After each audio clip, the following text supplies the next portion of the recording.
There are several different scales that we can use to measure angles.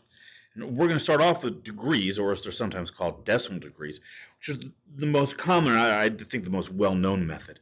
So it starts with a circle and divides it evenly into 360 pieces, each of which we'll say is 1 degree. So if we have an angle, like say this one, that's a quarter of a circle, this is 1/4 of the way around, that would be 1/4 of the entire 360 degrees, or 90 degrees.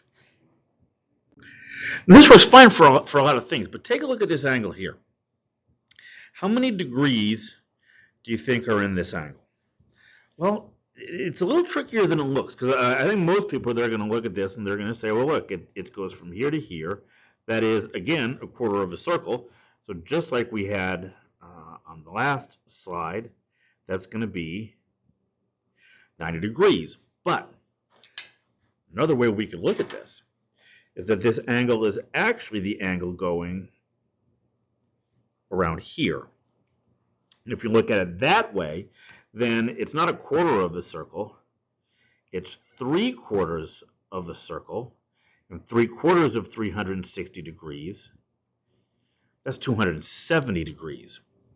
And we even take this a little further and say, well, look, maybe we do mean to go this way, but because that's going clockwise, or I'm stopping and think, yes, that's clockwise.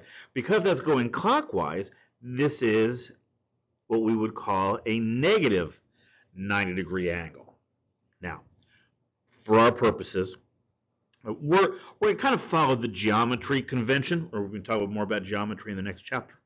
In geometry, as a general rule, whenever you have a choice between two ways of looking at an angle, you always pick the one that has the smaller degree measure. Right? So using that definition, looking at this angle here, I would go with 90 degrees as its measure. Right, now degrees are great for a lot of things, right? Not least that we all learn about them from an early age. So everyone has a pretty good intuitive understanding of their size. But they do have some issues that I'll talk about more in the discussion lecture that's linked to in the card in the upper corner of this page. So to fix these issues with degrees, we're going to define a new angle measure called a radian. So to do this, we're going to start off with a circle, and I'm going to draw in an angle so that its vertex is on the circle's center.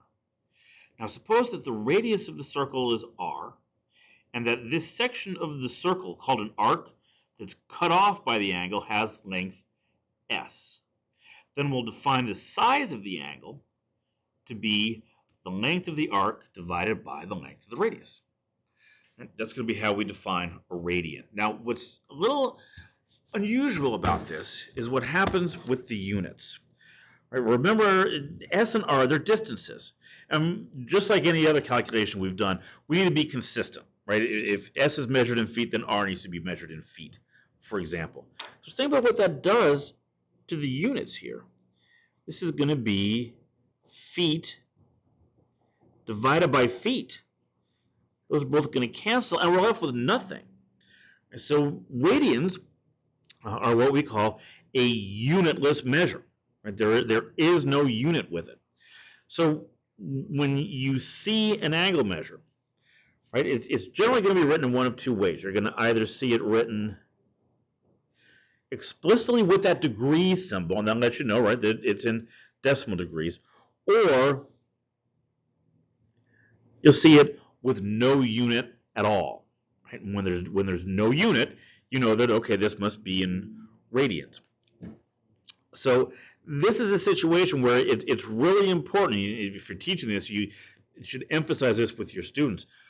When you're giving an angle measure, you really need to be sure that if you're talking about degrees, you put that degree symbol in there. Because if you don't, if you leave it off and just say 90, for example, me looking at this, I'm saying, okay, 90 radians is an awful big number. We'll see that a little on the next slide. But that must be what they were talking about because they didn't put the degree symbol up there.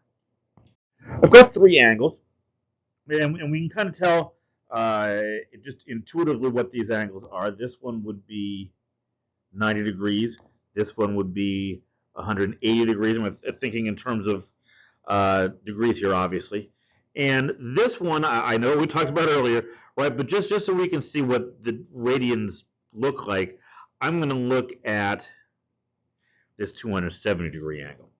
So how many radians are there in each of these, right? Because I'm trying to get an idea for the scale. How big is a radian, right? Well, looking at the first one, if the radius of the circle is r, then the circumference of the circle is 2 pi r, and that means that the length of this arc is 1/4 of that. So it's 1/4 times 2 pi r, which is, we reduce this here, this is pi r over 2. All right, so using our formula, theta equals s over r, that makes the measure of this angle pi r over 2 divided by r. The r's are going to cancel, and we're left with pi over 2 radians. So this would be the radian equivalent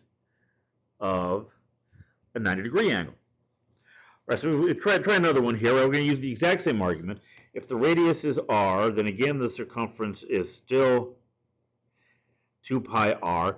This is a 180 degree angle. It's half a circle, right? Which means that s is 2 pi r divided by 2, which is just pi.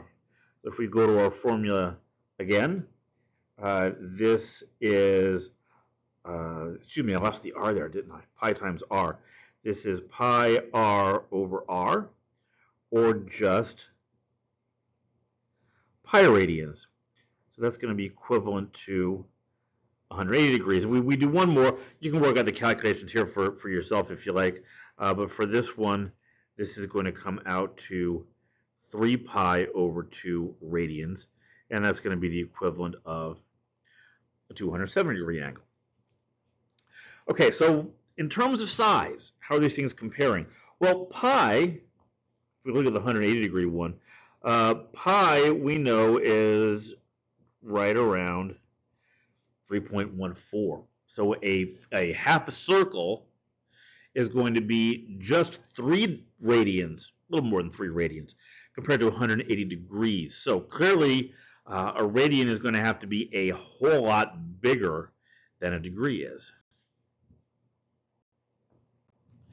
So in the next lecture, we're going to kind of pursue this idea of how these two things compare a little further by looking at how we can come up with a conversion factor that we can use to switch back and forth between the two measurements.